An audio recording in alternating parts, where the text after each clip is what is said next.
Hello, welcome to Yaptown. Right, so when I was little, I used to watch this kid show called Monday Morning.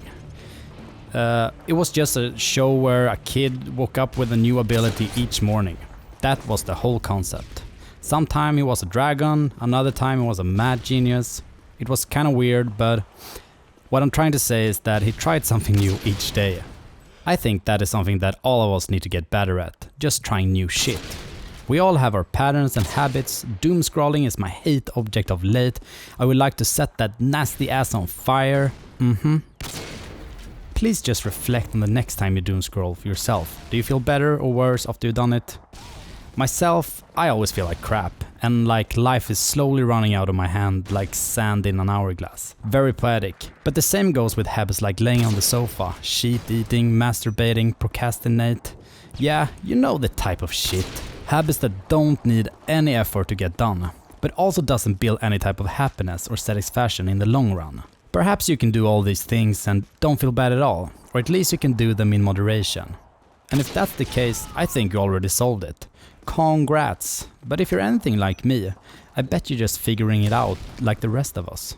The last 2 years I started with habits that truly makes me more happy and overall content with my life. And I like to talk about these habits for a while. The first one is training. I used to maybe train 2 times a week, and with training I mean playing an hour of tennis or going for a slow jog. 2 times a week is not nothing, I know, but there were no habits surrounding it. I just did it when I felt like it. But for 2 years ago I started going to the CrossFit gym 3 times a week. I know I sound like a sweaty ass talking about CrossFit, but you could exchange CrossFit with any type of training, like running, going to football, basketball, just doing any kind of training consistently 1, 2, 3 times a week, and also maybe doing some weightlifting. I know not everyone have time to train more than 2 times a week, but I promise you, if you look at your screen time and it's over 2 hours per day, you can reduce that number to 1 hour and free up some time for a workout.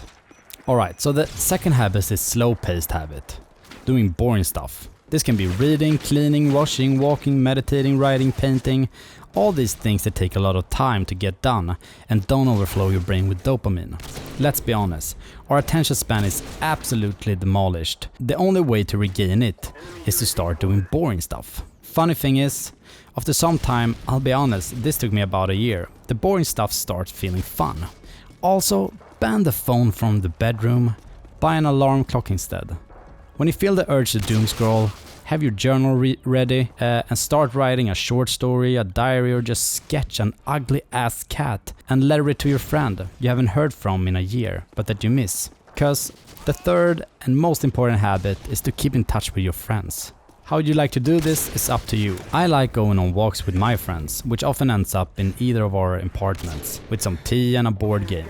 Call them, even if it was a long time since you talked last. And even if you're a person who usually doesn't call your friends, you can start now. Invite them to lunch or a picnic, ask if they like to paint together or fish or train or discuss or build, whatever you might think is fun. Your friends want to spend time with you, but often both of you are too busy scrolling on their phones. To get back to my goofy ass analogy in the beginning, start becoming more like Monday Morning, try something new already today, and put that bloody phone down.